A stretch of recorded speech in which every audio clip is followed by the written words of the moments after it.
नमस्कार, मैं हूं दीपक चौरसिया। हमारी इस खास मुलाकात में आपका स्वागत है। पुलिस कमिश्नर के तौर पर वीएस बस्सी का कार्यकाल चुनौतीपूर्ण तो रहा ही, साथ ही विवाद भरा भी रहा। इस महीने के अंत में वो रिटायर हो रहे हैं। क्या है उनकी आगे की प्लानिंग और कैसे देखते हैं वो अपने कार्यकाल को? हमारे साथ खुद बस्सी साहब है। बस्सी साहब, आपको सबसे पहले बहुत बहुत शुभकामनाएं आपके आगे की लाइफ के लिए। लेकिन मैं आपसे सबसे पहले जानना चाहूंगा कि आप पर एज ए पुलिस कमिश्नर सबसे ज्यादा राजनीतिक आरोप लगे कि आप बायस्ड होकर केंद्र सरकार के पक्ष में काम कर रहे हैं। क्या आपको कभी ऐसा महसूस हुआ कि ये लोग जो आलोचना मेरी कर रहे हैं शायद इनमें कोई सच्चाई हो? जहां तक इस प्रकार के आरोपों का सवाल है, उसमें हमें ज्यादा नहीं ढूंढना चाहिए कुछ भी। जैसा आप जानते ही हैं, आप पुलिस के कार्य की कई बार अच्छाई होती है, कई बार बुराई होती है। तो जब अच्छाई होती है तो उस समय ऑब्वियसली कोई लांछन नहीं लगाया जाता, और जब कोई बुराई होती है तो ऐसे में फिर तरह तरह के रीजंस ढूंढे जाते हैं। तो एक आरोप ये भी लगाया जाता है कि शायद ये किसी दबाव के तहत ये काम किया गया। दूसरा जो सबसे बड़ा इसका पहलू है कि फंक्शनल ऑटोनॉमी, एक प्रोफेशनल ऑर्गेनाइजेशन दिल्ली पुलिस काम करती है। दिल्ली पुलिस किसी भी दबाव के कारण काम नहीं करती।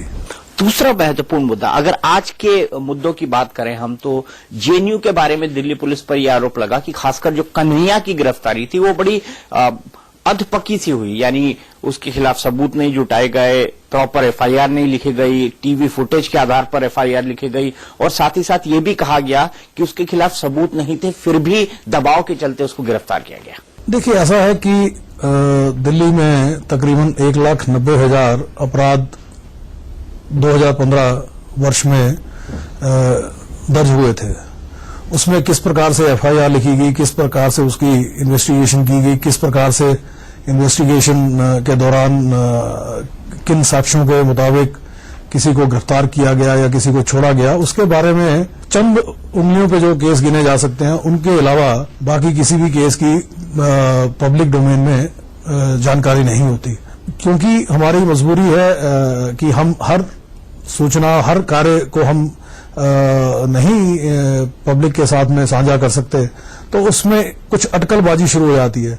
ये हमें इस चीज को हम जानते हैं कि हमें नजरअंदाज करना है। हमें जो है न्याय संगीत मेरिट पे काम करना है, क्योंकि हमारा काम जो है हमारे घर के अंदर ही नहीं रहता, ये कोर्ट के समक्ष जाता है, कोर्ट भी उसे एग्जामिन करती है, एक्यूज का पक्ष उसे एग्जामिन करता है, इवन प्रोसिक्यूटर जो है उसको एग्जामिन करके फिर अपना केस उसके बेसिस पे कोर्ट में रखता है। बड़ा सवाल यहां पर यह कि लोग ये कह रहे हैं कि कन्हैया के खिलाफ कोई एविडेंस नहीं है, खासकर वीडियो एविडेंस जो बाकी छात्रों के खिलाफ हैं, कुछ छात्रों के खिलाफ। देखिए, फिर वही मेरी मजबूरी है कि मैं एविडेंस को तफसील से डिस्कस नहीं कर पाऊंगा, पर मैं आपको बताना चाहूंगा कि एविडेंस हमारे पास में पर्याप्त है, इसीलिए उसकी गिरफ्तारी की गई थी। गिरफ्तारी के बाद में जब माननीय न्यायालय के समक्ष उसको पेश किया गया था, तो उसकी हमें पुलिस रिमांड भी मिली, 2 बार पुलिस रिमांड मिली, बल्कि तीसरी बार अभी जब हमें अन्य विटनेसेस के साथ उसे कन्फ्रंट करना था, तो उसके लिए भी हमें रिमांड मिली। तो हमारे पास में पर्याप्त सबूत हैं, हमारी इन्वेस्टिगेशन जारी है। उसमें आगे क्या मोड़ लेगी वो इन्वेस्टिगेशन जब कंप्लीट होगी तभी पता चलेगा, पर फिलहाल मैं ये कह सकता हूं कि जो अवेलेबल एविडेंस है हमारे पास वो गिरफ्तारी के लिए पर्याप्त है। लोग इस बात पर आलोचना कर रहे हैं कि कॉलेज के छात्रों पर देशद्रोह का केस बनता ही नहीं है, होना ही नहीं चाहिए, और आपने होम मिनिस्टर के एक ट्वीट के बाद और होम मिनिस्ट्री के दबाव में यह कदम उठाया है। देशद्रोह का केस उन पर लगाना, यहां तक लोगों ने लिखा है कि एक मूर्खता है। अब देखिए, ऐसा है कि कोई व्यक्ति अगर इस प्रकार के विचार रखता है, मैं उन विचारों को यही कह सकता हूं कि वो शायद विचार पूरी इन्फॉर्मेशन नहीं है उसके पास, या उसके पास इन्फॉर्मेशन है ही नहीं।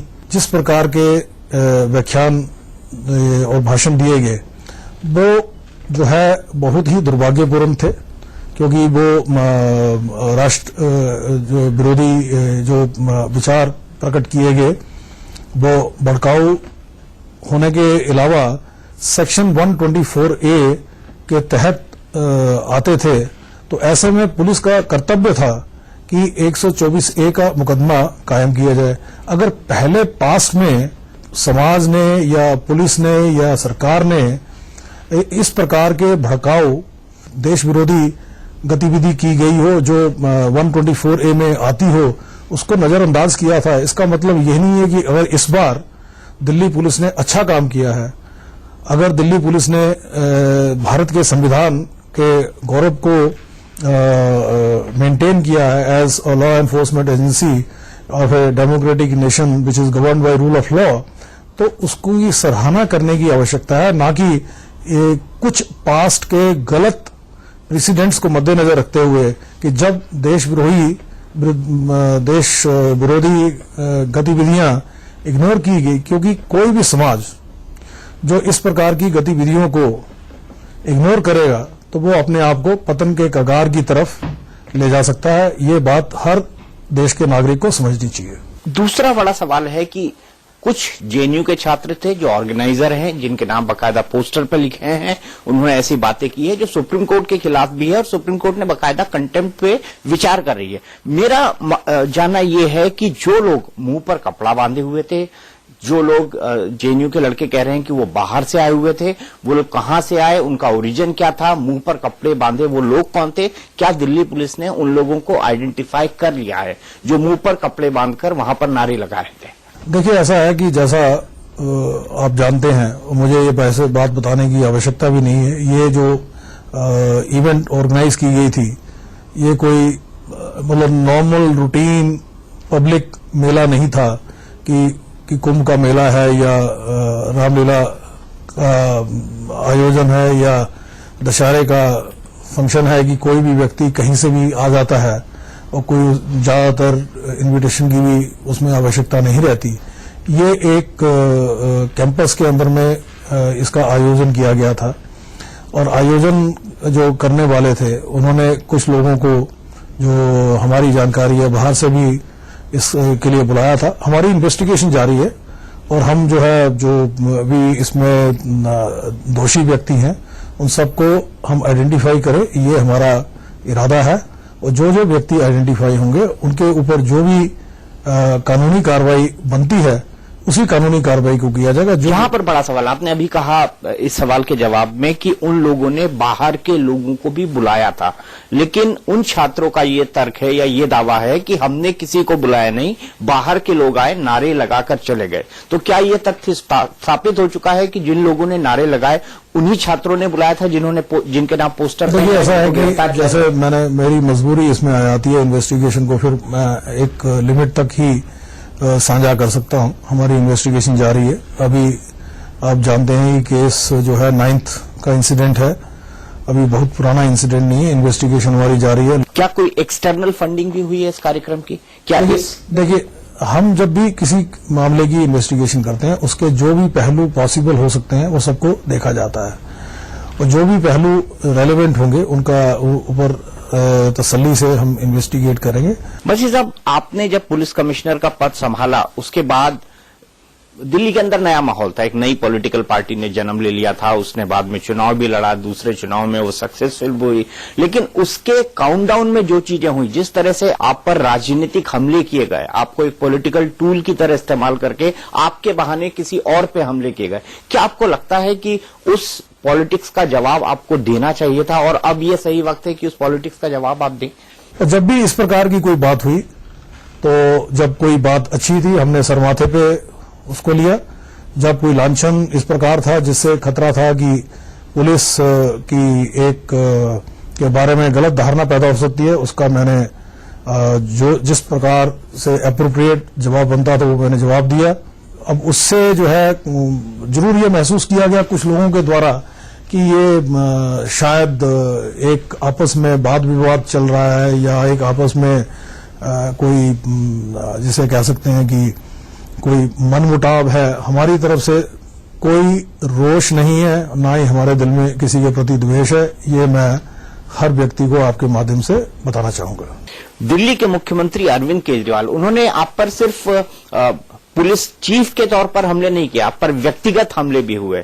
आपको क्या लगता है इस सिलसिले की शुरुआत कब हुई, या बीएस बस्सी साहब सिर्फ एक निशाना बने रहे राजनीतिक कारणों से? कहीं ना कहीं मुझे महसूस होता है कि शायद किसी या तो टोटल गलतफहमी है या फिर कोई द्वेष है, और मैं चाहूंगा कि इस प्रकार का द्वेष और इस प्रकार की गलतफहमी जो है कभी भी किसी को नहीं रखनी चाहिए। खुली किताब है, मैं खुली एक किताब हूं, तो ऐसे आरोप दुर्भाग्यपूर्ण है, खासतौर पर जिनका कोई बेसिस ना हो। अरविंद केजरीवाल ने आपकी आलोचना की या उनकी पार्टी ने आपकी आलोचना का कोई भी मौका नहीं छोड़ा, चाहे आपने सही डिसीजन लिया हो, गलत डिसीजन लिया हो, बैलेंस डिसीजन लिया हो या कोई डिसीजन न लिया हो।